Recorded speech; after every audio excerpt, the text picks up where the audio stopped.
Ladies and gentlemen, the Q&A, Week 12. Let's talk about it. Let's talk about Week 12 right now. It's an interesting week because, what I was saying in the closing thoughts video on Friday, if you caught it, Thanksgiving, hopefully all a lovely week. First time talking since Monday Night Football, right? So, live at least.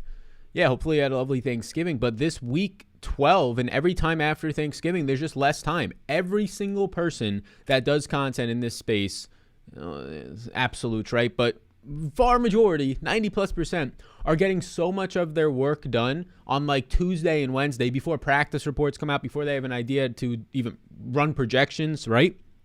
Luckily for me, I was able to do some stuff on Friday and a little bit on Saturday morning and even some on Wednesday, a lot on Wednesday actually. So I feel like it's pretty relevant and that's what the show is going to be. But what that means is that the industry is not going to be as sharp, if you will, as most weeks because there's not going to be as much information. Why is it easier to win in cash if you're paying really close attention in esports, in WNBA, in the XFL, maybe even the USFL, right? The United States Football League that is apparently launching in April this year. Hopefully we get DFS for it because your boy will definitely be covering it. We love all things football here.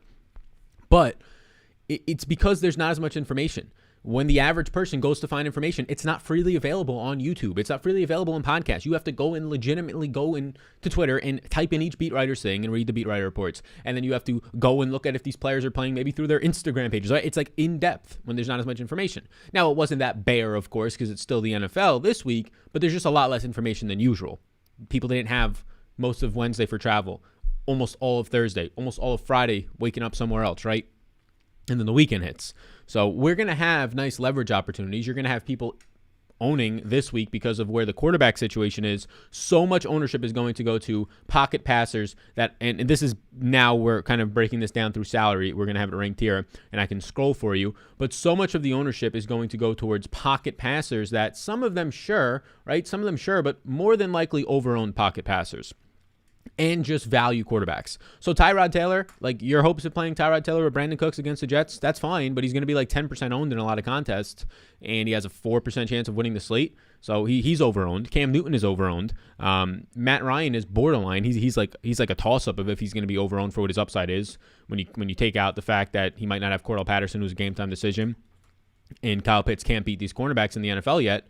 It doesn't look great. So for some reason, we're actually going to get positive leverage. And I know the reason on the Tom Brady's, on the Matthew Staffords of the world today, to an extent, Herbert and Rodgers, maybe even Kirk Cousins, but we're going to get positive leverage on just the better plays, right? The best game environments, the highest total on the slate, Tom Brady, the third highest total on the slate for Herbert, fourth highest for Stafford. We know why. It's the price tag on these guys, their recent performance. It's as good of a week as any. I see somebody asking me in the chat right now, how y'all doing? Asking me, what's my take on Dontrell Hilliard? I just got asked this in Discord, so it's pretty relevant in terms of my answer.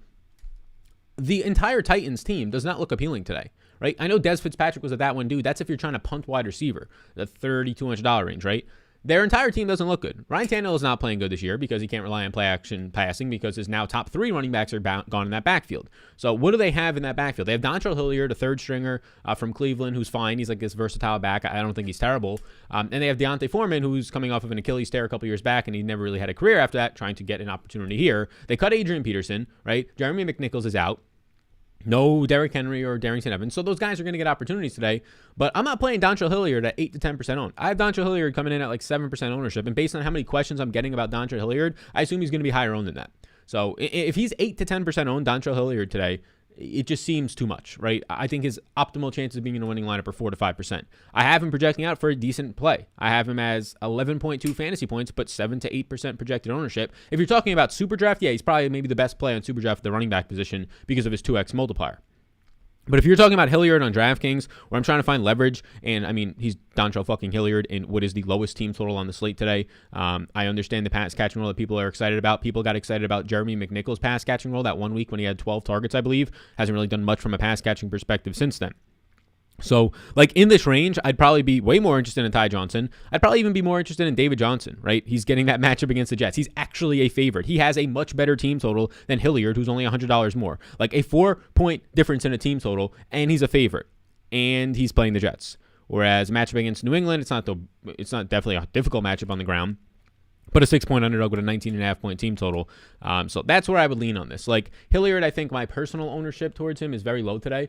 It's because if he was low owned, I'd probably have more, but since he's coming in with decent ownership, I have 1% Dontrell Hilliard, 3 total lineups with him right now. That doesn't mean you shouldn't play him. If you have a read on it, if you think that he's definitely going to see 7 targets, 8 targets, and pay off this price tag, find the end zone. Of course, he probably does if he finds the end zone. But my stance on it is he's already over-owned. I don't feel the need to get to him, and there's actually viable pivots. And I don't even feel the need to get down to this range, but if you wanted to, Ty Johnson, David Johnson are pivots. That will definitely be lower owned than him. Ty Johnson will probably be similarly owned. I currently have more Ty Johnson. I have about 15% Ty Johnson today. He's coming in with about 8% ownership. Give me Ty Johnson all day in a better matchup. I would say more effective back overall, proven back to it, a little bit of a track record. You go a little bit up, you have Miles Sanders. So that's kind of my stance on Dontrell Hilliard. What do you think of the Pittsburgh wide receivers? I like Deontay Johnson. I don't think Claypool's a terrible option, but he's just like appropriately priced, if not slightly overpriced. So I like Deontay Johnson. That's about it there. Morning, Sal. Where do I go if I'm fading Brady because he's chalk? I don't think Brady's going to be that much of a chalk play today.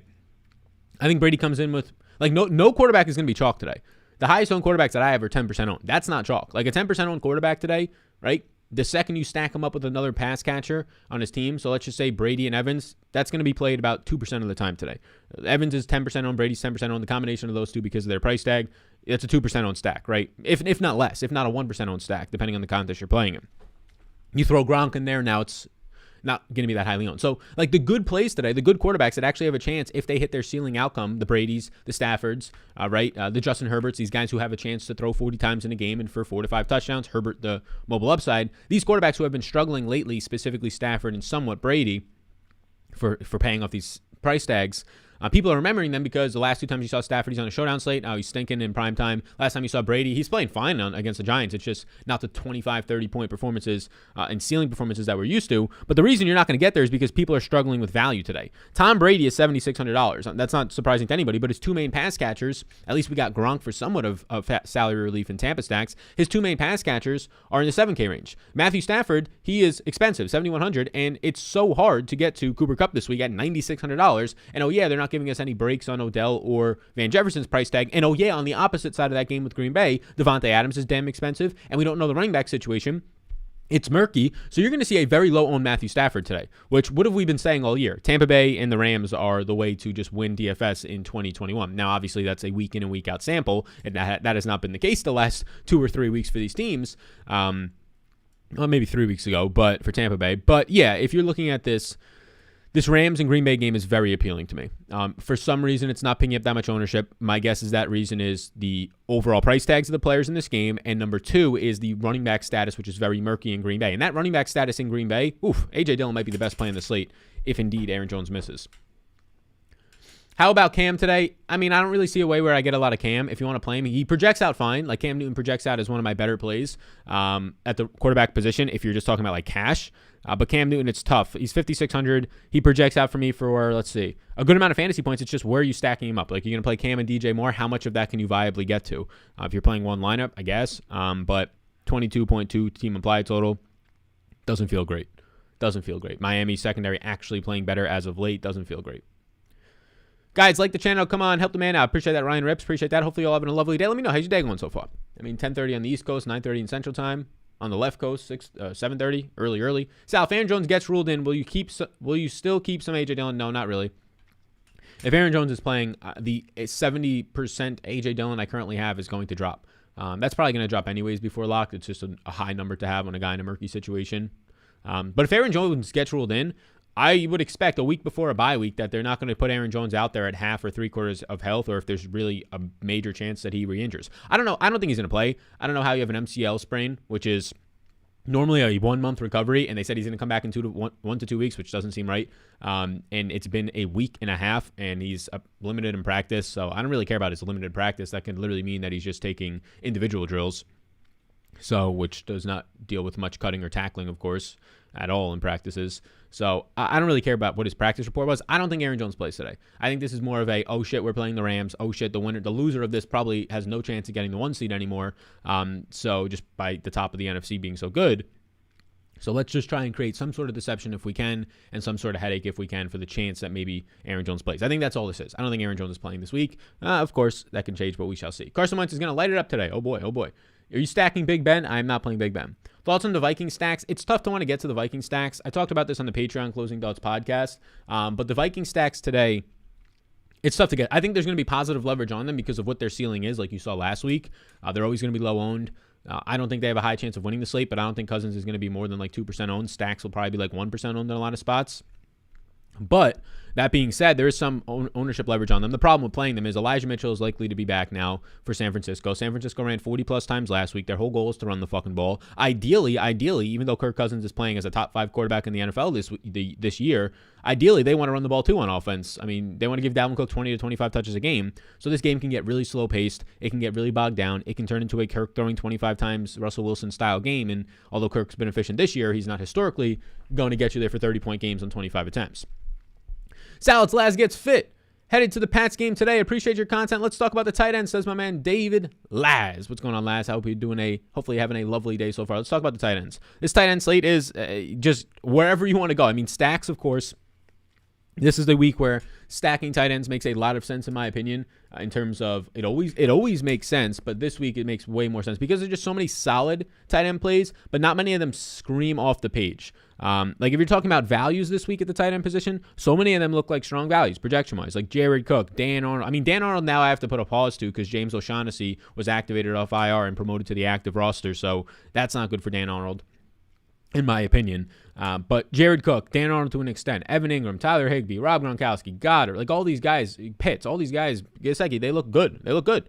So, in my opinion, it's just throw them in your stacks if it works. If you're playing Tampa stacks, I would like to get Gronk in there. It looks good. Same thing can be said for LA with Tyler Higbee and all that. If you're looking for one-off tight ends, I mean, I'm going to be looking at this from like a ceiling standpoint at that point, a ceiling plus a projection standpoint. So, if I pull that up for me right now, in terms of leverage, I think you're going to get leverage on Mike Gesicki because of his price range. You got the same leverage last week. He scored 10 points. Wasn't great, wasn't awful. But Mike Gesicki's price range will give you leverage on him. And I think you get a good amount of leverage on the priced up players and mainly Kyle Pitts. I think people, when they're choosing between Pitts and Kittle, especially because of Pitts' recent performance, will go to Kittle. So I think that Gesicki and Kyle Pitts look like really strong leverage plays. I would prefer Gesicki to Dallas Goedert in that range. Other than that, though, like this entire range right here is just kind of get them in your stacks. Gronk, Higbee, get them in your stacks. If you're looking for a one-off in this range, it would be Gronk. I would choose Gronk over Freiermuth, over Higbee, over Dan Arnold. Choose him over all of them. Evan Ingram is what he is. There's not many guys' bodies out there. He hasn't even been producing when there's not bodies out there, though. Seems to be pretty touchdown or bust at this point. Punt tight ends, Jared Cook, mainly in stacks. But if you're looking for a punt tight end, I think Jeffrey Swaim, he practiced in full on Friday. He's a game-time decision, but trending to play with a concussion. He's $2,600. They're down a lot of bodies in Tennessee. He's had some success with Tannehill. I mean, $2,600, you get you 7 or 8 points. You're kind of rolling there. So that's where I go on the punt end. That's where I'm kind of thinking. I think that Pitts, Gesicki, and Gronk for one-offs. Otherwise, stacking makes a good amount of sense, in my opinion. Yeah, I think that's where I think leverage is going to be there on Gesicki, Pitts, and Gronk today. Where are you getting cheap plays to play Stafford stacks? Cheap plays elsewhere, not probably in there, whether it's tight end, obviously defense. Running back, there's some value. I mean, it's difficult. Like, if you want to play Cooper Kupp, which you probably should want to play Cooper Kupp at Stafford, it's going to be difficult, right? Hopefully we get a A.J. Dillon to open up without Aaron Jones, so you feel more confident in that being your run back, a mid-range, cheaper play rather than an Adams. But that's why Matthew Stafford is not going to be owned today. Matthew Stafford is arguably the best stack on the slate, the Rams, if not a top 2 stack on the slate. One of the best, probably second-best game environment. Strong matchup, clear pass-catching weapons. So, yeah, I mean, I don't think there's anything wrong with a Stafford. Just Stafford Kupp, skinny stack it. Don't even run back Green Bay if you don't want to. You want to run back MVS, go for it. I probably won't. Don't even run back Green Bay. The best way that I want to play today would probably be Stafford, Kupp, and A.J. Dillon if there's no Aaron Jones, which I think there's not going to be. And at that point, I mean, you got an expensive Kupp at $9,600. You're going to have to find some sort of value in your lineups. And lucky for us, the entire mid-range at wide receiver after that provides a lot of strong value. I mean, look at this 5K range right here. Brandon Cooks, Mike Williams, Pittman, Elijah Moore, Jerry Jeudy, T. Higgins, all look great. I think Cortland Sutton, even though he hasn't been producing all that much lately, still going to be a strong leverage. So there's value there. You keep going down a little bit more. Van Jefferson in that game is the value play right now. Specifically, Crowder opens up. Chenault opens up. we like the potential upside of a T.Y. Hilton. So there's enough value, in my opinion, to get you there. I mean, you just play 2 mid-range receivers with those guys. You're not going to be able to afford a McCaffrey or something in that range, but that's why you prioritize the stack, or at least you make that decision if you want to. Salad Fantasy Guru, which QB double stack would you like best in single entry GPP? The QB double stack that I would like best is probably Brady. Brady with Gronk and play one of the other receivers. Godwin is going to be probably close to twice as owned as Evans in a lot of contests today. I think Godwin's a better play. He grades out as a much better play. But if you're telling me that Godwin's going to be like 20% owned, then Evans is going to be like 10% owned, if you need leverage somewhere in your lineups, I think playing Brady double stacks today is going to give you a good amount of leverage, but Brady double stacks, right? That's where you go. He's not a mobile quarterback. He's going to throw the ball a ton. They have the highest team total on the slate. Brady double stacks, which are going to be relatively low owned today. I would probably get Gronk in those, and Evans or Godwin. Then Evans looks good today. Like if you're talking about overall leverage plays today, I like Godwin. He grains out better, but Evans is $200 more expensive. Because of that, he's not going to come in as highly owned. Their team total has rose from 26.5 to 28 as the week has gone on. So that's meaning that these guys are probably slightly underpriced, believe it or not. So those Tampa Bay doubles, I think, look good today. Yeah. Mr. Vetri, did Savage catch that interception, or did the Vikings deserve to win? I think it was just a good game overall. Did he catch it? I don't believe so. No, the interception towards the end of the game, I don't believe so. No. Thielen and Ayuk or Samuel and Conklin? I'll go Thielen and Ayuk. Any Odell today for you? Yeah, I've got about 5% Odell, which seems like it's going to be coming in as high, or way above the field. Odell's price tag right now at $5,000. Nobody wants to go to him. I have him projecting out for 1 to 2% ownership. 1 to 2% ownership for Odell. Like Jacoby Myers at the same price point is picking up 6% ownership to Odell, 1 to 2%. This Odell is stained right now, his name, right? The Rams stunk the last time we saw him in a divisional matchup. Stafford was throwing the ball over the place. The game before that, he was limited, right? The week before that, he was out because he got traded, so he didn't play. So we really even haven't seen Odell to have a legit chance, right? That last game, I guess, being the chance. But that's his one chance in like the last month and a half. And, I mean, he's playing with Baker, who can't hit outside throws. That's Odell's game. They didn't set up any slants, which is also Odell's game. And Baker was playing with a separated shoulder. Like, this could be the lowest price point you ever see on Odell the rest of the year. It could be.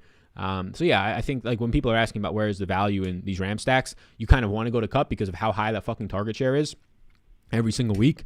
But there's Van Jefferson and Odell at 5,000, 4,900, and Tyler Higbee. Like, outside of Cooper Kupp, if you had the balls to not play Cooper Kupp today, that's where you get Odell, Van Jefferson, double stacks. Like, if you're not playing Cooper Kupp with Matthew Stafford, I'd probably go double stacks. I don't think one guy is going to dominate it. Isn't Tevin Coleman starting? He's playing with Ty Johnson. They're going to split the backfield. Starting doesn't really mean anything to me. I don't care if Tevin Coleman sees more carries in the backfield than Ty Johnson. That's not why I'm playing Ty Johnson. That's not why I have interest in Ty Johnson.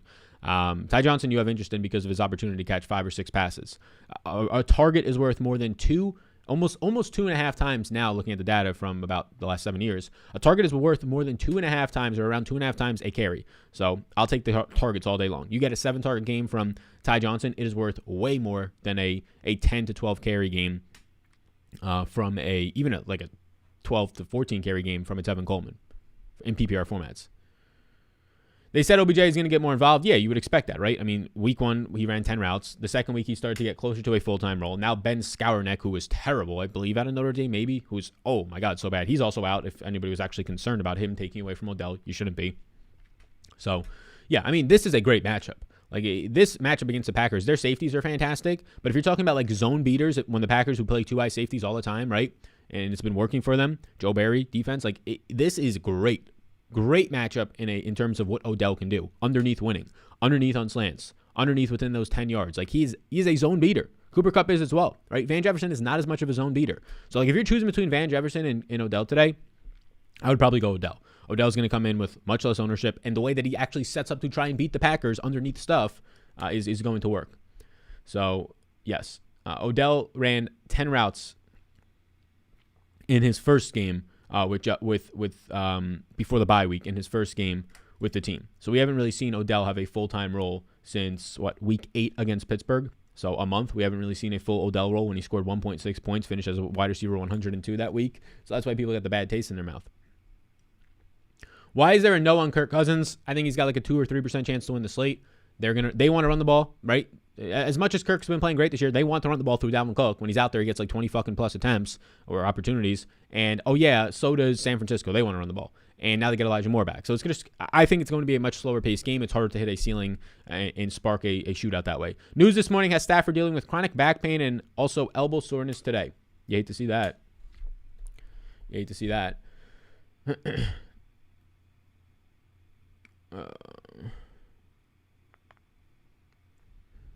Miles Sanders versus Darrell Henderson. Sanders for me. Are you playing Tajay Sharp today? I think I have like 1 or 2% Tajay Sharp. Adams or Cup today? I currently have way more Adams. He's cheaper. He works on a lot more stuff. He projects out for about the same points. Your thoughts on Hilliard versus Foreman? I think they both look pretty gross. I don't really feel the need to play either of those guys. Yeah. I fear they may be the only safe plays today for the Titans. I don't think they're safe at all. No. I think the best play in the Titans is Jeffrey Swaim if he actually plays. Questionable with a concussion, but practice in full on Friday. That doesn't even mean that I like him a lot. The Titans are not appealing. They have an 18.5-point team total. They're 6-point underdogs. Ryan Tannehill has looked terrible. They're down to their 4th and 5th string running backs, right? And Nick Westbrook-Akeen is their number 1 receiver today. Nothing on the Titans makes me want to go to them, right? I don't need to scarce none of the Titans players. One of them barely is projecting for like 10 fantasy points for me. Do you like Tyrod Taylor and Zach Wilson passing yard lines? Yeah, I like Tyrod Taylor's prize picks. I already took that. You already know I took that. I took a $200 power play to try and win $600 here. $200, so I like this one a lot. Tyrod Taylor over 214 passing yards. Elijah Moore over 10.5 points. They have not changed this. As of like 2 hours ago when I placed this, when did I place this? 2.5 hours ago, 7:13 a.m. my time. So 2.5 hours ago when I placed this, Elijah Moore was... They still have Corey Davis on the board. Corey Davis is doubtful. They still had him on the board. I don't know if they still do, but they had this not projected out, this number at 10.5 fantasy points. I have Elijah Moore for almost 14 fantasy points because I'm projecting the doubtful, right? Doubtful, unlikely, very unlikely to play, Corey Davis out. So I took Elijah Moore over 10.5 fantasy points. Tyrod Taylor, who I have in the 248s for passing yards, way over his 214 prop here. You combine those, use the code SALLY, get a free bet up to $100. Simple as that. Simple as that. Support them sponsors of the program. Use the code SALLY, get your thing going right there. There you go. There you go. Good question, Brandon. Yeah, go smash that Tyrod Taylor. The Zach Wilson one, it's a no bet for me. It does look nice to take the over on Zach Wilson's in that matchup on the other side, but I'm good to hold off on Zach Wilson before we see it. So I'll be styling that shirt. I appreciate that. James Robinson today, bro. Yeah, James Robinson looks great. I posted a tweet with my top 5 running back values as of this morning for the news that we have. And then I said, hit the like button. If you don't follow me on Twitter, at SalVitcherDFS. Oh, man, we already got 172 likes on that. That's looking good. If you want the top 5 wide receiver values, which I will definitely add to that. But, yeah, James Robinson right now is my number 4 running back value. He looks great. Yeah, James Robinson overall today is going to look like a strong play. Strong play. He's right there next to Saquon, so it's not going to be like either of them pick up a lot of ownership. People will go to Saquon. People will go to Robinson. So I think, and definitely people will go to A.J. Dillon if he plays, but right now it's going to be a little bit lower. So like this range of running backs is so damn good. You can even go one more down. Like you can't fit them all on the screen for what I'm doing right here, but Dalvin Cook is great. This range right here, like Darrell Henderson's a maybe. It's just so good. Like A.J. Dillon is going to be maybe in a lot of contests today because of the status with Aaron Jones, which I don't think Jones will play. Dillon might come in like 10% owned in a lot of contests today. He should really be 24% owned. He should be the number 1 running back ownership on the slate. He was in a worse situation last week. Wasn't getting goal line or red zone opportunities. His team was trailing most of the game. A.J. Dillon still puts up 16 fantasy points. Then his price drops, right? So, yeah, I like $5,900 A.J. Dillon is my highest owned player on the slate today. Obviously, that is assuming Aaron Jones misses, which we'll find out. But even if Aaron Jones is in, you can pivot to $6,000 Aaron Jones. You can pivot down in the same game to $5,800 Darrell Henderson. So there's easy late swaps there. This range is just so good. Saquon, Robinson, A.J. Dillon, and Darrell Henderson, all just strong plays. Such a good spot. Elijah Mitchell or Miles Sanders in season long? Give me Miles Sanders there. Thoughts on Elijah Mitchell today? Yeah, he's returning. He projects out for like 13 or so fantasy points for me. I prefer Darrell Henderson for $400 more if you can get up to him. Otherwise, Mitchell's fine. I'll take Mitchell for the ownership discount off of Gaskin. Like, I have Elijah Mitchell right now. Gaskin's just been so damn inefficient. He's fucking terrible. He just gets so many carries, but he's been so fucking terrible, Gaskin. He's not an in between the tackles running back. He's undersized. There's a reason why he was like, what, a 6th round pick? Myles Gaskin is undersized. He's good in the passing game. I'll give him that. Miles Sanders is very good in the passing game. Myles Gaskin stinks in between the tackles. Just stinks in between the tackles, like cow dung, like smelly. Cover your nose, right? Mind your manners. Spray some Febreze. 13% on Myles Gaskin versus 6% owned Elijah Mitchell for both of them being projected for 13 fantasy points or so. Yeah, definitely pivoting there. How much Barkley are you getting? Asks Jared Daigle. What's going on, Jared Daigle? Hopefully having a lovely day. I'm getting 13% Saquon and 150s. I'm definitely on a list to potentially make my single entry lineup. What are your thoughts on the Patrons running backs? Thinking I might play both for a captain showdown lineup. Oh, you're playing showdown. Yeah, I don't even know what the showdown prices are, my man. Outside of the main slates, I don't know what those like individual showdowns. They're probably fun games to play, especially if you're a fan of the team or you're just watching that game at the bar. But they're both expected to play, yes. I prefer Stevenson to Harris, but I don't know the price points on that slate. They said Mitchell is taking a back seat. I don't know what that means. Mitchell is taking a back seat in that running back backfield. I don't know to who. I don't know to who. Definitely not to Jeffrey Wilson. Jeffrey Wilson, 1, stinks. 2, does not fit the Kyle Shanahan scheme at all, which Elijah Mitchell perfectly fits. Trey Sermon does not fit the Kyle Shanahan scheme at all, which Elijah Mitchell perfectly fits, right? The outside zone scheme where Raheem Mostert benefited, where Elijah Mitchell, the faster running backs can get to the outside, benefit. So, yeah, Elijah Mitchell to me is, unless it's because of this hand injury, like he's going to be limited, you're saying, sure. But just taking a backseat just for the hell of it, yeah, no shot. No shot. I expect him to come out and be the clear workhorse running back there. Yep. He's expected to play today. Crowder or Chenault is a one-off. I'll take Crowder if I had to choose one. Thoughts on Burkhead? No interest. How will Samuel be affected with Elijah Mitchell? Your thoughts? Yeah, I think Deebo Samuel sees less rushing attempts. If Elijah Mitchell comes in, I think Deebo Samuel sees less rushing attempts. I think generally speaking, he'll probably see less rushing attempts. But, I mean, Deebo's been seeing, 6 rushing attempts if it goes to 4, right? Shouldn't be that big of a deal. Deebo's not going to score a 25-yard rushing touchdown every week or a rushing touchdown every week like he has the last 2 weeks, which when you see how much more involved Brandon Ayuk is now, yeah, it makes Deebo Samuel a little bit overpriced. Mama Vetri's in the chat. She says, morning, Sal. It's a big snowstorm or somewhat snow where my mother is this morning. Sent me a lovely picture. It looks so beautiful. As I walked around, there was like 60 degrees outside this morning here, and I was cold there. I couldn't even imagine. It's probably like 20s by you, but it looked lovely. Can't wait to be there in less than a month, actually. I mean, the more that I think about it, I'm going to be there the 22nd in the Northeast, so like 3 weeks. Holy shit. 3 weeks from Wednesday, fly out. So not long at all. Shout out my mom in the chat. Do you think I could play any Giants wide receivers today? Yeah, I like Kenny Galladay. I think Slayton's definitely in play. I like Kenny Galladay, though. Fant on Herbert run back or Gronk one-off? I'll go with the Gronk one-off. Do you like Jacoby Myers today? It's okay. He's okay. I like the pivot options around Jacoby Myers. Like, there's nothing wrong with Jacoby Myers per se himself, but like when I start to look at the pivot options around Jacoby Myers today, I'm looking at Odell at the same price point for like a fifth of the fucking ownership. I'm looking at Van Jefferson for less ownership. I'm looking at Darius Slayton. Like, Jacoby Myers is going to project out nicely, but the ceiling is not nearly as high, in my opinion, as an Odell's, as a Van Jefferson's, even as a Slayton's today. So that's the issue with Jacoby Myers. Just guys around him look better. What's going on, Matt? He says, what do you think will have the lowest ownership? James Robinson, A.J. Dillon, or Darrell Henderson? I think Henderson has the lowest ownership today for sure. Yeah. How do you handle exposure percentage in 20 max? For instance, one lineup equals 5% ownership. I have 45% Westbrook in 20 max. I know 150s, that's too much, but what about 20 max? Yeah, it's up to your individual. I mean, 40. I really don't want much Nick Westbrook-Ikhine today. I mean, I don't think he's that good. I think he's in a brutal matchup, and I think his quarterback's been really struggling without an actual play-action passing or a threat of a running game. So, yeah. I just Westbrook-Ikhine himself, I'm not really there. If you're asking me like specifically how to handle 20 max exposures, it's up to your individual risk. Like if you think having 9 of your 20 lineups of Nick Westbrook-Ikhine doesn't feel great, well then lower it. Lower his projection, whatever it might be. I don't feel good about 9 out of 20 lineups of Nick Westbrook-Ikhine. That's a lot of leverage to put on a not that great player. But yes.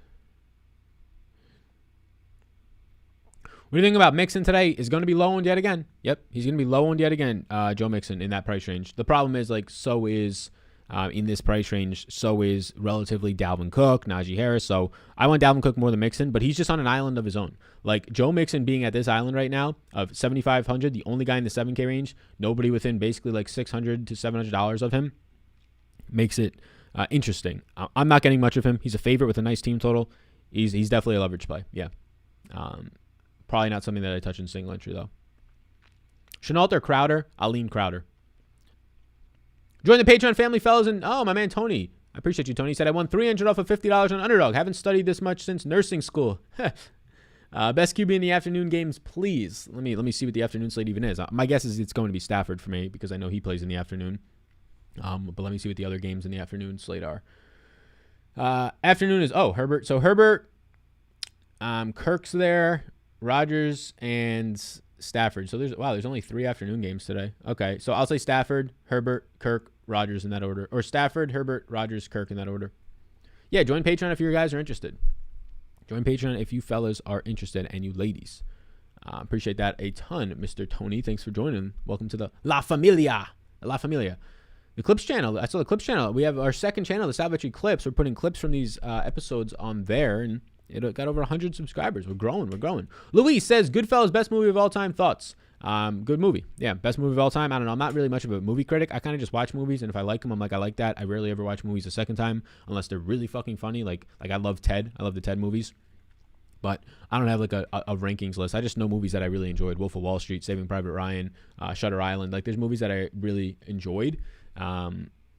but like I don't really have a rankings to it, I guess. Thoughts on DeGuire from the Packers? I think that he's interesting in like dynasty, but if you're talking like this specific year for like a guy that they're using as a fullback who now they have to convert to being a tight end, Josiah DeGuire, who tore his ACL, I believe, and missed all of last year. He's a decent athlete for the position. He's like 6'2", 240 pounds. He's pretty nimble. The problem is like he's not used much. Like they're just now that they lost these tight ends, they're just not using tight ends much. Like yeah, he had a touchdown last week. He finished as a top 10 tight end by having 2 catches for 37 yards and a touchdown. He only played 46% of the snaps. He only ran 15 routes. So it's tough. It's tough to get there. Do you have any cool prize picks?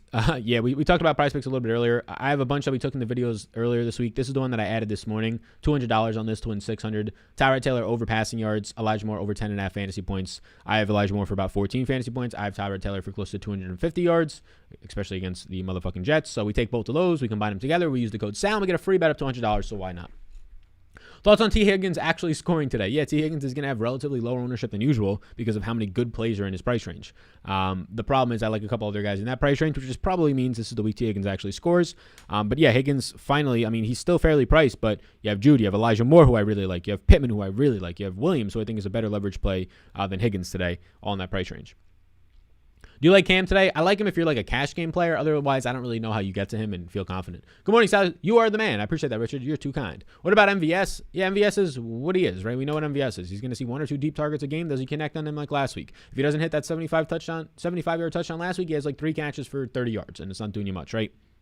So I don't have. There's no real way to have an opinion on MVS. You just know that it's a lottery system. 3 times a year, the guy's going to connect on a deep shot with Rodgers, right? Rodgers is going to attempt deep shots to him 30 times a year, and he's going to connect on 5 or 6 of them, and 2 or 3 of those will go for touchdowns. That's about it. Have him in your groups. If you're playing him in single entry, you got some conies.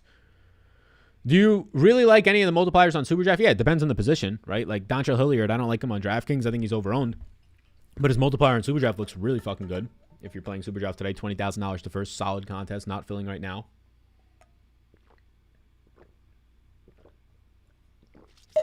Shefty just said Stafford is banged up. Yeah, I mean, that all goes into... I mean, I think the Stafford banged up stuff has been somewhat known throughout the week, just based on like the reports that have been coming out of there. I think that also goes into why Stafford is going to be 1 or 2% owned today. Would be my guess, outside of the price tags on all these guys.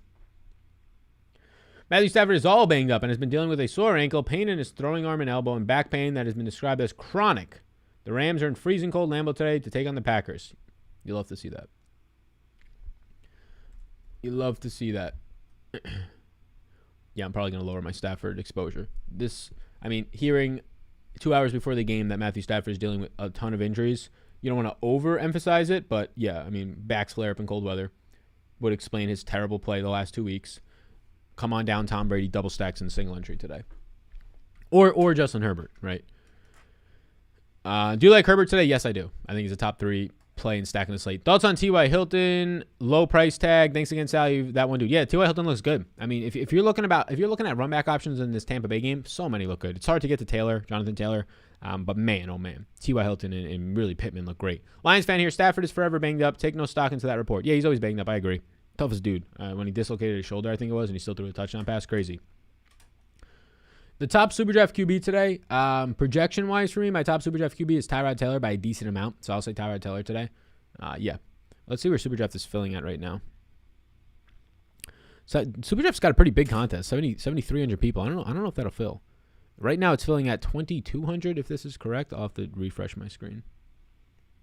Should I have Brady, Evans, and Gronk all in the same lineup? I think that's fine. Yeah, obviously you're stacking it up. I think that's fine. Is Jalen Hurts going to throw for over 300 yards? I would doubt that. Ayuk or Samuel with Jimmy G? If I had to choose one, I'd go Ayuk for the cheaper price. Newton and Johnson or Herbert and Pittman? Herbert and Pittman. So currently, less than 2 hours before lock, SuperDraft's main contest today is $20,000 to first, which is clearly a lot. It's only filling at 37%. So if you're interested, this is the one you want right here. $20,000 to first, filling at 37%. Yeah, I think that Tyrod is the number 1 quarterback option that I want to get to. You can get a free $25 entry and just try and free roll this $20,000 to first if you want to use the code SALA. Tyrod Taylor. That's where I would start on SuperDraft today at quarterback. I think that he significantly looks like the best option, has a great multiplier. Other than Tyrod Taylor, like nobody else has as good of a multiplier. Zach Wilson has a somewhat better multiplier, but nowhere near as good of a projection for obvious reasons. I would say that Tyrod is like the by far and away number 1 option on SuperDraft at the quarterback position. Burrow over 250 passing yards, sprinkle T. Higgins. Sure. Hey, so I see the Pats are the top defense this week as far as pricing goes, but do you think the Eagles could be one of the best defense plays going against that terrible injury-stricken Giants? Yeah, I mean, the Giants got Andrew Thomas back, which is going to help a lot with that offensive line. But yeah, obviously, I mean, Daniel Jones turns the ball over a shit ton. So yeah, been a little bit better at that this year, but yeah, I think the Eagles defense is fine. It just depends on how much you really want to be spending. If you're talking about like good defensive plays today, they're going to be highly owned. They're going to be like 10% owned. The Texans defense at $2,300. They match everything you want. A great fucking matchup. Going up against a bad offensive line, and they're cheap as shit. The Eagles themselves, I think, are going to be just probably a little bit too expensive at $3,200 for my single entry stuff. Who would have thought that Swaim would be the safest play for the Titans today? Sheesh. Yeah, he might be, right? Like people that want to think that Nick Westbrook is a safe play today. I got the guy projected for like 7.5 fantasy points. He's facing the New England Patriots. He might be seen as the number one option for Bill Belichick to take away. This Patriots secondary has been great. Nick Westbrook himself, I don't think can actually, in a slow-paced game, by the way, you really think that they want Ryan Tannehill to drop back 40 times today against New England secondary, and when they have no pass-catching weapons? I think this is going to be a slow the fucking game down. Take every second off the clock. You know the Patriots want to run the ball nonstop. So, yeah, I mean, this might be a Ryan Tannehill 20 pass attempt game for 150 yards, and that does not feel good for anybody.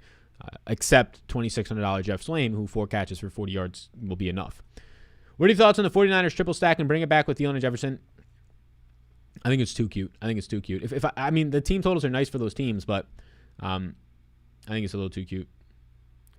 Tight end GBP 1 out. Frymuth or Font? I'll take Frymuth. More touchdown upside. Stafford is no stranger to Lambeau. I love this matchup. Yeah. I like Stafford a lot. Stafford is currently my highest owned quarterback in 150s. Trying to debate him, Herbert, and Brady in single entry. I mean, the Brady double stacks look fucking great today at how low owned they're going to be. Like a Brady, Evans, and Gronk. Evans is going to be so much of a nice leverage that it's going to be great. It's going to be great. I'm kind of leaning that way. It's just obviously they're expensive to do. Obviously, it's expensive to get to there. Alrighty. I need to make sure that I definitely post the top wide receiver value since we got over fucking 200 likes on that tweet. Brandon Cooks or Pittman today? Assuming it's a one-off, not anything related to it, I'll go with Cooks. You like Miles Sanders? A lot. He's my second highest on running backs. Thoughts on Aaron Jones and the Dillon situation? Yeah, great question, Cade. This is the biggest piece of news on the entire motherfucking slate today. Aaron Jones and A.J. Dillon. Let's read between the lines here and look into the situation a little bit. A.J. Dillon is going to come in today because of this. Aaron Jones might play, and the game's at 3:30 or 4:30 Eastern time, right? So the game's played this afternoon, which means that this is the biggest piece of news, that some of the biggest news that we've ever had on the entire year, in my opinion, because late news trumps every other edge. It's going to create the most insane leverage opportunity for you. So you get A.J. Dillon, a man last week who, in his worst possible outcome, scored 16 fantasy points. One of his worst possible outcomes. Great. And now his price point drops. Great. Tough matchup against the Rams. I get that a ton. But 6 targets last week, touchdown upside all there, the entire backfield to himself. A.J. Dillon looks like an elite play below $6,000 this week. But oh no, Aaron Jones is practicing this week. Look, he got an MCL injury a week and a half ago. That usually takes a month to recover from, right? They have a bye week next week. It's been a week and a half. I think this is your whole just game. I think it's just sportsmanship here. I think the Packers want to just say that Aaron Jones is practicing, give Sean McVay and that team something more to think about in terms of a different style of a running back, a 1-2 punch, a more nimble pass catching back, right? Just something different to think about, because the loser of this game probably doesn't get the number 1 seed in the bye in the NFC, right? At that point, it's probably not going to happen with how top heavy this league is, or this conference is. So my thoughts on it is that Aaron Jones isn't playing today. And if he does play, he's going to be a full go. Because I don't know why you risk it before the bye week with Aaron Jones, right? When A.J. Dillon is a pretty damn competent backup, if not a better pure runner on the ground in between the tackles. So I don't think Aaron Jones plays today. Just reading between the lines, this injury usually takes a month to come back from. And now he's playing in cold weather against a tough defense. Like, I don't think he comes back today. And with Aaron Jones, if he does not come back today, it's going to leave A.J. Dillon in a shit ton of contests. He's going to be like 10% on. A.J. Dillon should be about 20% on today. A.J. Dillon should be arguably the highest owned running back today. He is my number 1 running back play in the entire slate. He's going to be my highest owned player because you get even more opportunity. So the edge that you are going to get if Aaron Jones, and when he is ruled out today, if and when, is going to be great. It's going to be great for A.J. Dillon. It's going to make a guy who is one of the best plays on the slate be significantly lower owned because people don't want to take the risk of putting him in their lineups. And even if you put him in your lineups and Aaron Jones plays, Aaron Jones is $100 more to pivot to, or Darrell Henderson is $100 less. You can just easily pivot to Henderson in the same game who's cheaper, right? So it's not as risky if you're playing like a single entry. Best Chargers wide receiver today. I have more Mike Williams, but I have like 22%. Let's see. I have Mike Williams currently in 23% of my lineups and Keenan Allen in 20%. So I've got equal amounts of both. If you're playing a single entry, I would start with Keenan Allen, but I like Mike Williams yet again this week. He just keeps coming in low owned, so I think Mike Williams is a fine play. He is in this price range somewhere over here. Lower. I mean, he's cheaper, right? Yeah, pretty cheap, $5,700. But who's a better DFS play, Mixon or Cook? I'll take Dalvin Cook. Chicken noodle soup, cap, or Dino Nugget as cap? I don't know if I haven't had either of those, I think, in like a decade. I'll go with the soup, though, because it just sounds like a better idea right now to me. One poke bowl for my man Sal. Good luck today, bro. Hey, thank you, my man, the Don. I appreciate that. $10 super chat and the Canadian dollar Rooskies. Yeah, my girlfriend was saying as a joke before I came on the stream. She was like, best of luck, knock 'em dead, whatever. And then she was like, make somebody pay for some for your Chipotle today. I haven't had Chipotle in like 3 years. So I was like, where'd that come from? But all right, there we go. The poke bowl is paid for. I don't know what I'm going to eat today. I've been doing really good, especially around the holidays, which is usually when people's shit goes out the window. I've been doing really good with fasting. I feel great. I feel fucking great fasting. Like lately I haven't been eating till like noon or 2 in the afternoon. Not starving myself, just the way that I never starve myself. The way that I like just set up my meals in terms of high healthy fats. I just don't get hungry. Like it's 10:09 and I haven't eaten since 6 p.m. last night. I'm not hungry at all. It feels good. I feel so fucking focused. Focused, no crashes at all. As opposed to like eating like peanut butter rice cakes at like 8 a.m. and then just fucking crash. It's a month to recover for normal people. Jones got doctors giving them painkillers. Yeah, that doesn't seem like a good idea. Taking a bunch of painkillers, which is not how that actually works in the NFL. You don't just take a bunch of painkillers. Taking a bunch of painkillers before a game to then only increase your chances of re-injury by even more so you can't play in the postseason. It's just not how it works, right? Ligament damage is not something to play around with, especially in your motherfucking knees and shoulders. Do you like Des Fitzpatrick still for value? I think Des Fitzpatrick is if you just want to punt at wide receiver. Do I think any of these Titan plays are good today? No. Like, I don't. I think that Dontrell Hilliard is massively overowned. I think that Nick Westbrook is going to go overowned. I think that Jefferson is probably the best player on that team. Des Fitzpatrick, yeah, he's just as good as Nick Westbrook in my opinion, and he'll be lower owned. So, like, if you're looking for a punt wide receiver value, Fitzpatrick looks fine. Also, this Scotty Miller situation is interesting. There's no news on Scotty Miller. He was activated from the IR, so I assume he's going to be playing this week.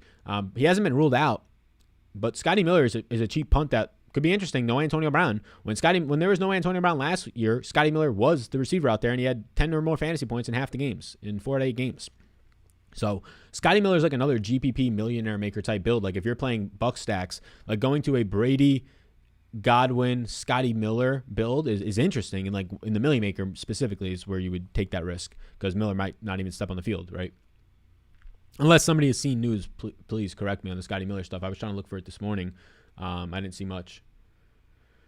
I did not see much in them streets out there. Let's see what else we got here. Breakfast, most important meal. Nah, that's all a lie.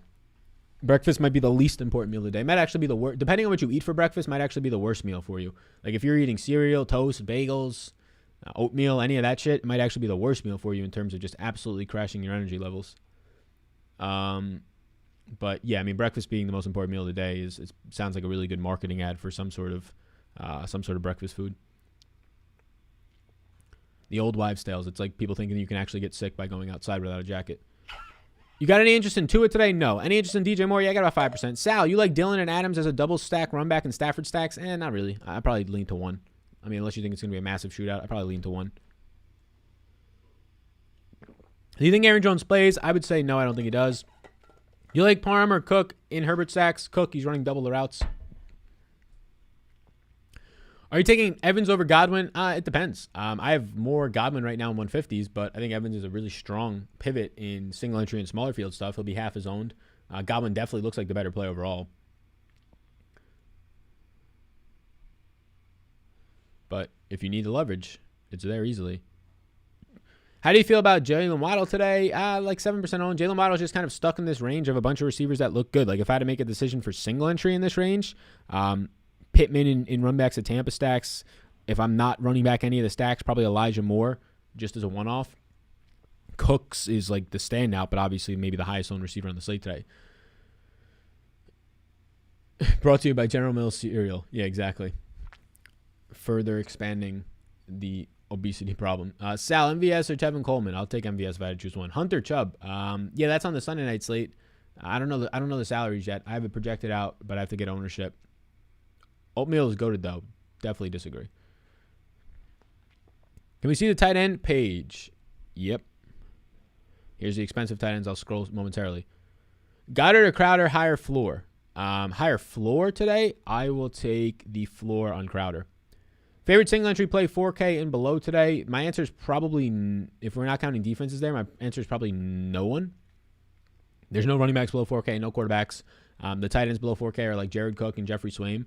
And then you're looking at wide receivers, and those wide receivers below 4K today. My answer is nobody. I'm not playing anybody in single entry below 4K outside of a defense. So my answer is a defense. To give you an actual specific, like Dez Fitzpatrick at 3,200, Zach Pascal at 3,500, are like the only receivers that would even come to mind in single entry. 4K flat T.Y. Hilton. You said below 4K, but I would say 4K flat T.Y. Hilton if you're playing Tampa stacks. Other than that, I'm not playing Dez Fitzpatrick in single entry with that much exposure on the line. I'm not playing Zach Pascal there. Yeah, I guess Jared Cook is the best below $4,000 play on the slate today. Jared Cook or Evan Ingram.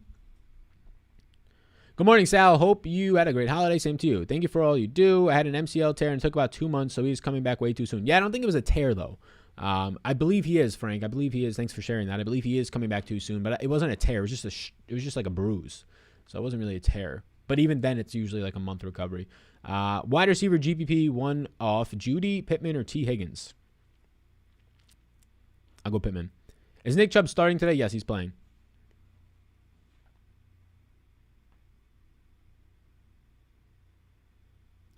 Do you think Saquon Barkley is 100% down, and do you like him today? Yeah, he's expected to play. Do I think he's 100% down? I can only say what the reports are saying, which is that he's expected to play. He did not have a setback last week, so I don't see why he would not play. I remember when Hot Pockets was targeting a marketing slogan for men to use a microwave for manly snack. Wow. What a time.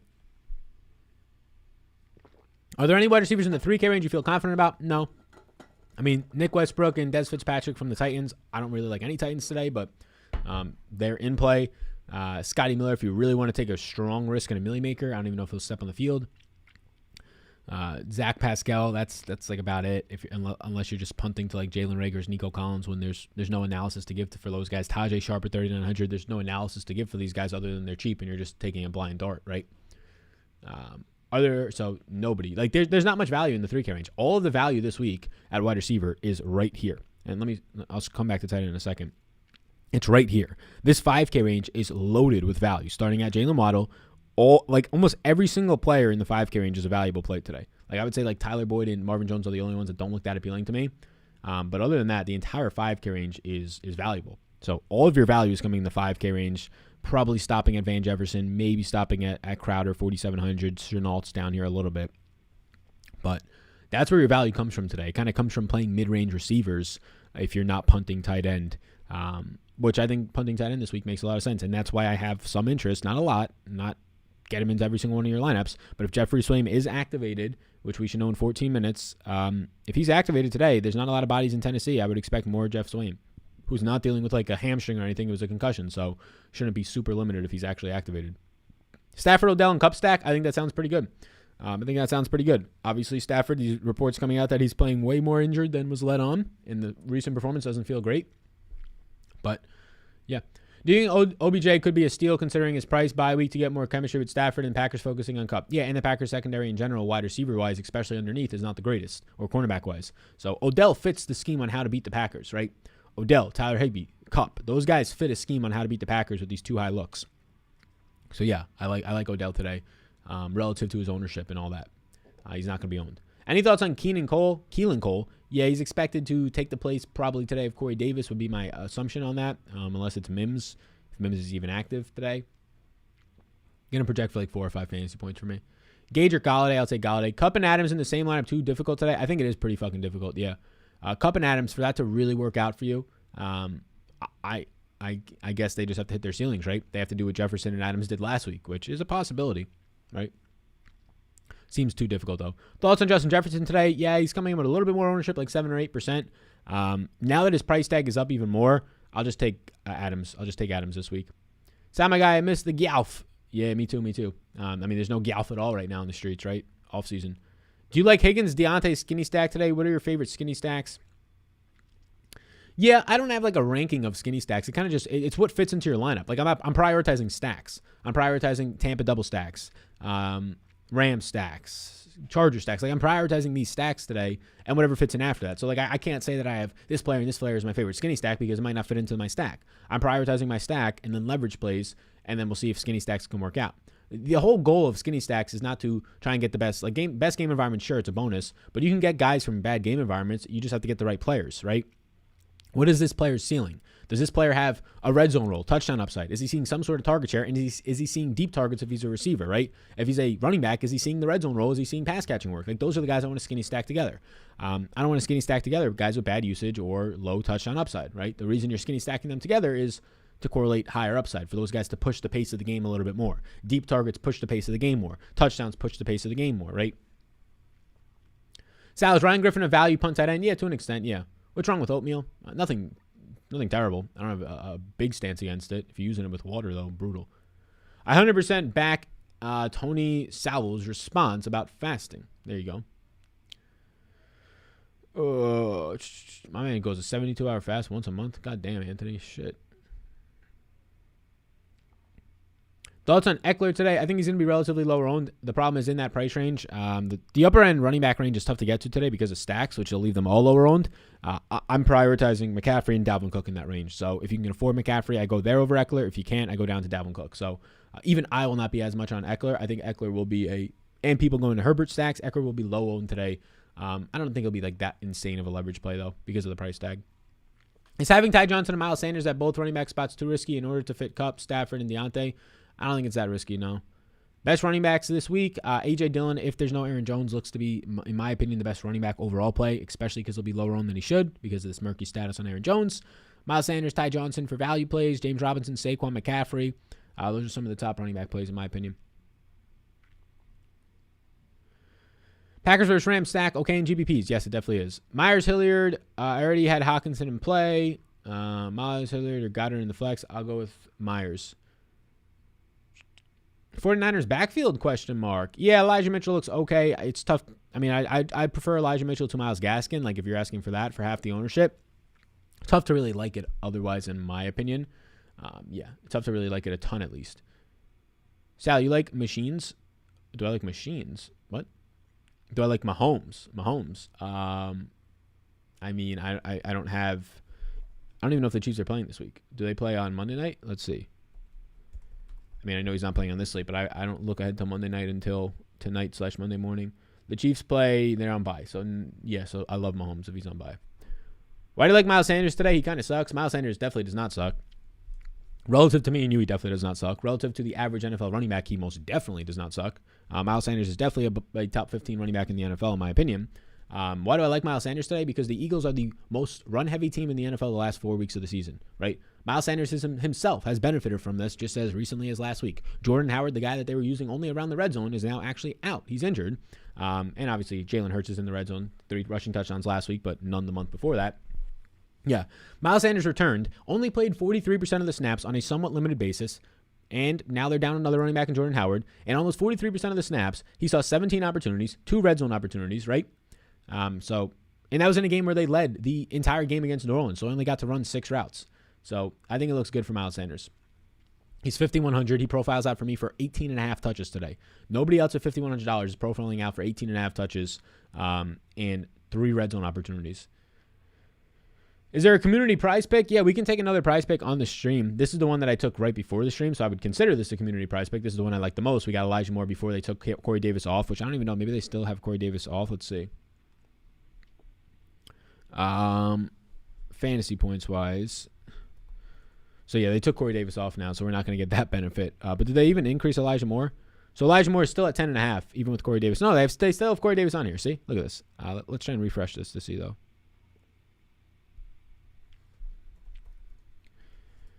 So Elijah Moore, yeah, they still have Corey Davis on. He's doubtful. So like they still have Corey Davis on who's doubtful, which is impacting Elijah Moore's projection. He should be 10.5. So this is a mistake by Prize Picks. This might not stand for another like half hour. So take advantage of this. Elijah Moore, I have for like 14 fantasy points, close to it with no Corey Davis. Corey Davis is doubtful. They have not taken him out yet. So they're still projecting Corey Davis in, which is meaning that they're going to raise this number to probably 12.5 very soon. So, yeah, I would definitely take the over on Elijah Moore. I'll just stick with the one I took right before the stream. Elijah Moore over and Tyrod Taylor over. Those numbers are still where they're at. Those are my two favorite props right now that I'm seeing. Miles Sanders does not suck. Yeah, he's great. I mean, Miles Sanders is solid, right? He's very good. I mean, he's got good speed, ran in the 4.4s, good agility overall, solid pass catching back. Yeah.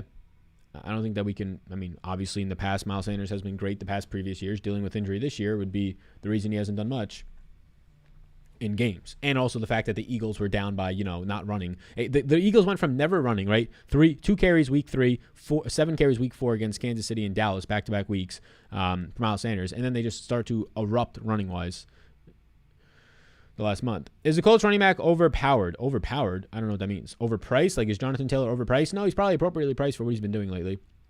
For this slate, it's hard to get to him. Are you on a diet, bro? Nope. I'm not on a diet. I'm just going to eat whatever I want as long, I don't eat just junk food nonstop. Whatever I want relative to making me feel good. I'm 150 trying to put on muscle, so oatmeal and egg whites are my go-to at the moment. I would just eat normal eggs. I don't know why you're eating egg whites. Egg whites are... You're losing like all the actual fat and protein. Like the yolk is what has all the fat and protein. You eating egg whites is like what people on a diet do. If you're trying to put on actual muscle, egg whites is pretty brutal way to do that. Egg whites have like 17 calories in them, whereas a whole egg has like 80, and that's where all the protein and nutrients are. So yeah, my man. I don't think oatmeal is going to put muscle on you, to be honest. That's just a lot of carbs. It might give you more energy for your workouts, but in terms of putting muscle on, that's not going to fuel muscle growth, unless you're just trying to like put on weight, not actual muscle. But yeah, eggs are good for that. Just eat the whole egg, right? Crowder, yes now with no Davis. Crowder is a yes. Vikings double stack every week. Sounds good. Like, is Taylor too good at football? Is Jonathan Taylor too good at football? He's very good. He's in the Nick Chubb on the ground running in terms of how good he is in between the tackle, his side speed component. Yeah. What's good, Sal? Keep up the great work. I appreciate that. Jefferson and Higbee or Thielen and Pittman? I'll take Jefferson and Higbee. Name 3 good price receivers. I mean, I can name a ton. I can name a lot more than 3, but for 3 in this order, Cooks, Pittman, and Crowder today.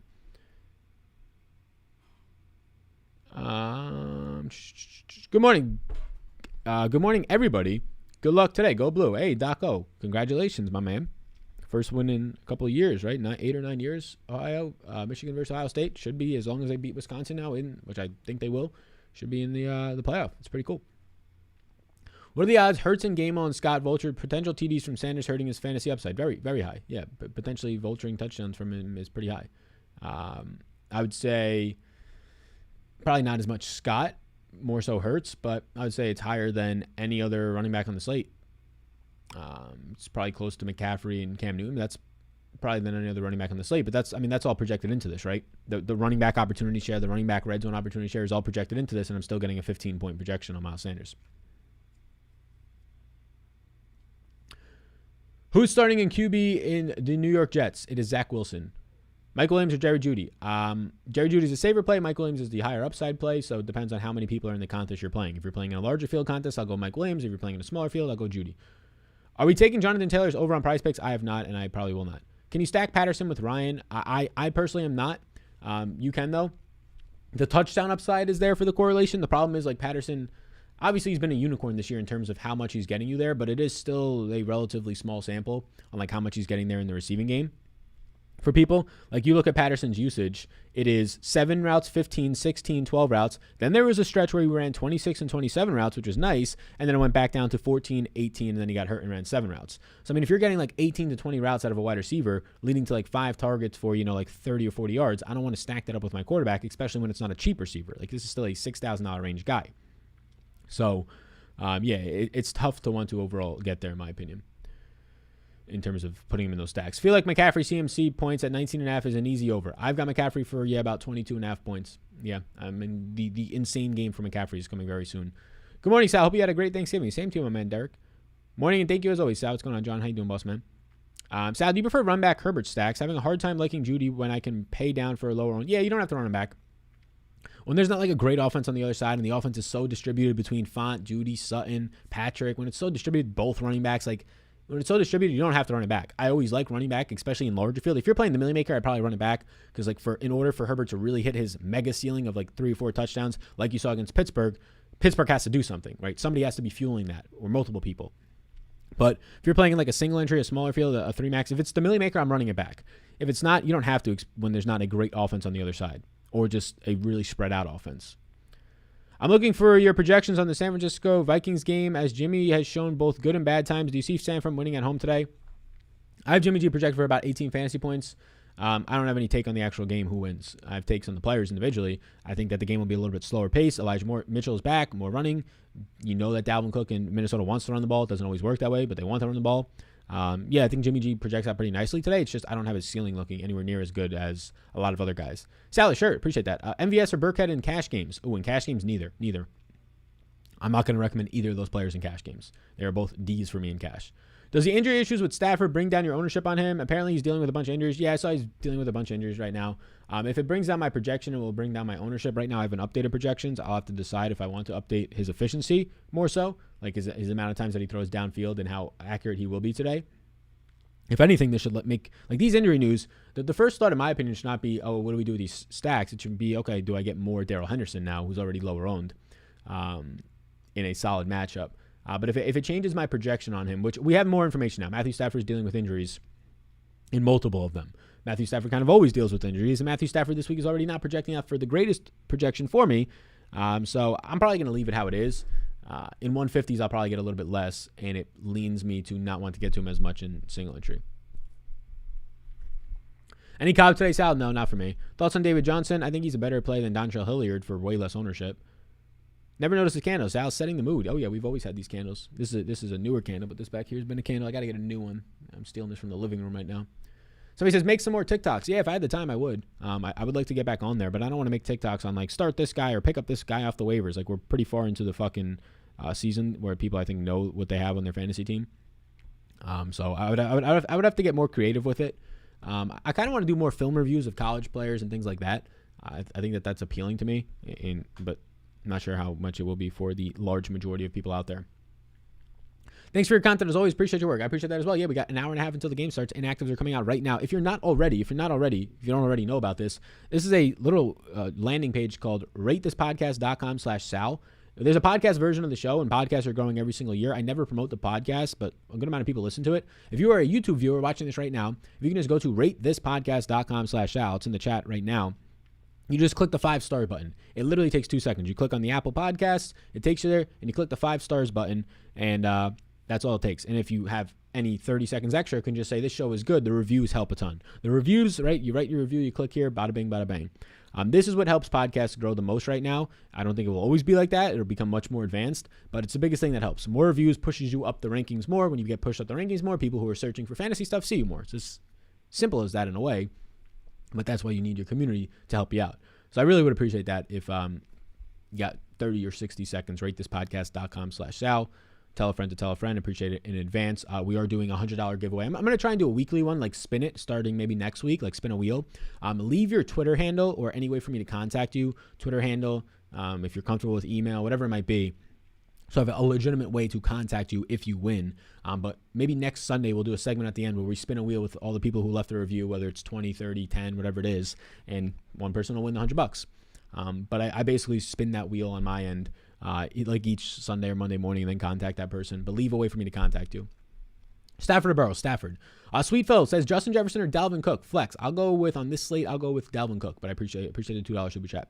Judy having a day for no particular reason. Shit's just happening. All right, we'd love to hear it. Taylor versus the Bucks. Jonathan Taylor versus the Bucks. I have about 4% ownership right now. Westbrook-Ikhine is wide receiver 1 today. Oh boy. Coleman for yards. Johnson for receiving yards. Yeah, I'll take Johnson. The receiving role is way more important. I already got you followed on IG, my bro. Hey, we love to see it. We love to see it. Can I play Cam and CMC together in single entry? Yeah, you can.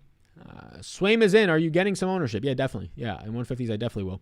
He's a good punt play. I might even play him in my single entry. Jeffrey Swaim, yeah, no options out there in Tennessee right now. Already playing a better role, more important role than Anthony Fursker. Might be the most reliable option for Ryan Tannehill today when he throws for 170 yards. 70 of those go to Jeffrey Swaim. 50 of those go to Jeffrey Swaim. We're feeling loved. The only problem with Jeffrey Swaim is like you have to have the players you pay up for working for you. Like last week, the punt to Tommy Tremble won somebody $300,000 or $1 million or whatever. That works for when no tight ends go off. There's so many solid tight ends in this slate. Now with Gronk back out there, Pat Freiermuth without Ebron, right? Obviously, the guys up top in Kittle, Gesicki, Goddard, and Pitts. There's so many solid tight ends. It seems so hard to believe that not one of these tight ends goes for like 15 to 20 plus fantasy points. And when that happens, Jeffrey Swaim's 5 or 6 points isn't going to work out for you. That to at least win a slate. How do you feel about Stafford Cup OBJ with Adams run back? Yeah, it looks really good. I like it. Any interest in Coleman or Johnson? Ty Johnson, I have 15% of. I like that guy. Yes. Thoughts on Kittle's matchup today? It looks fine. It's just he's priced all the way up, and on a slate where there's not as much insane value, like it's mid-range wide receiver value, a couple of value running backs if you feel good about them, it feels difficult to pay up for a tight end. He'll be low owned, but I think there's more leverage for what their upside is in like the Mike Gesicki range. I'll prefer Kyle Pitts to Kittle, by the way, as well. But punting tight end is appealing today. Sanders or Dillon in a GBP? I'll take Dillon as long as there's no Aaron Jones. Can you play AJ Dillon and Adams together in single entry? Sure. I wouldn't be stacking Rodgers with them, but sure. Can I see the running back page, please? Yes. Mercedes Lewis breaks the slate, somebody says. Oh, boy. The big dog, Mercedes Lewis, the captain. We like to see it. Running backs page is right here. These are guys $6,500 and above on the screen. You can pause your screen if you would like to. These are the guys that are $5,400 and above. I'll scroll down again in a second. Is Saquon worth starting? I think so. Tyrod, Heineke, or Jimmy G? I'll take Tyrod. Do you like Ty Johnson over 3 receptions on Prize Picks? Not enough to bet it. But yes, I lean that way. Kind of like the Steelers stack with Big Ben, Claypool, and Johnson. Not for me. Not for me personally. Is Matt Ryan a good QB? I think he's a good QB. Yeah. Having a hard time leaving much personally. Yeah. Finding a lot. Money's tight this week on this slate. Money's tight this week. If you pay up for running backs, and I don't even really know how to describe this. Like if you pay up for running backs today, multiple running backs, you will be very unique. But it's tough to do that. Reminder Stevenson and Devonta Freeman. Stevenson. Mark Andrews is breaking the bank today. They call him money. Okay. Okay, we slide down a little bit more. Does the Stafford news and cold Lambeau worry you, or still think it's fine to play OBJ and Cup? Yeah, here's the thing with the Stafford news, right? And here's running back $4,800 and above. I'll show you the remainder of running backs momentarily. Here's the thing with Stafford today. The guy's been playing like shit. Apparently he's banged up. That doesn't feel great. We have this information now. It's up to you to decide your risk on that. There's a quarterback who's going to go out there today in a good matchup and be banged up. Dealing with a back injury, all this stuff, shoulder injury, whatever it is. That's not good. That's not good now that we have that information. That should adjust your priors on it, right? So, yes, if you're leaning between Brady, Herbert, and Stafford, yeah, you should probably now lean towards Herbert and Stafford, or Herbert and Brady, in my opinion. That's my risk tolerance, though. So, when we have new information, we should probably put it to use. That being said, he is starting today. He is probably the toughest quarterback in the NFL in terms of playing through injuries all the time. He's facing a familiar opponent. The cold in Lambeau, I'm not concerned about. This man played in fucking Detroit. I know there's a dome, but then he also played in Lambeau like all the fucking time. Minnesota before they got the dome, I think. Chicago, right?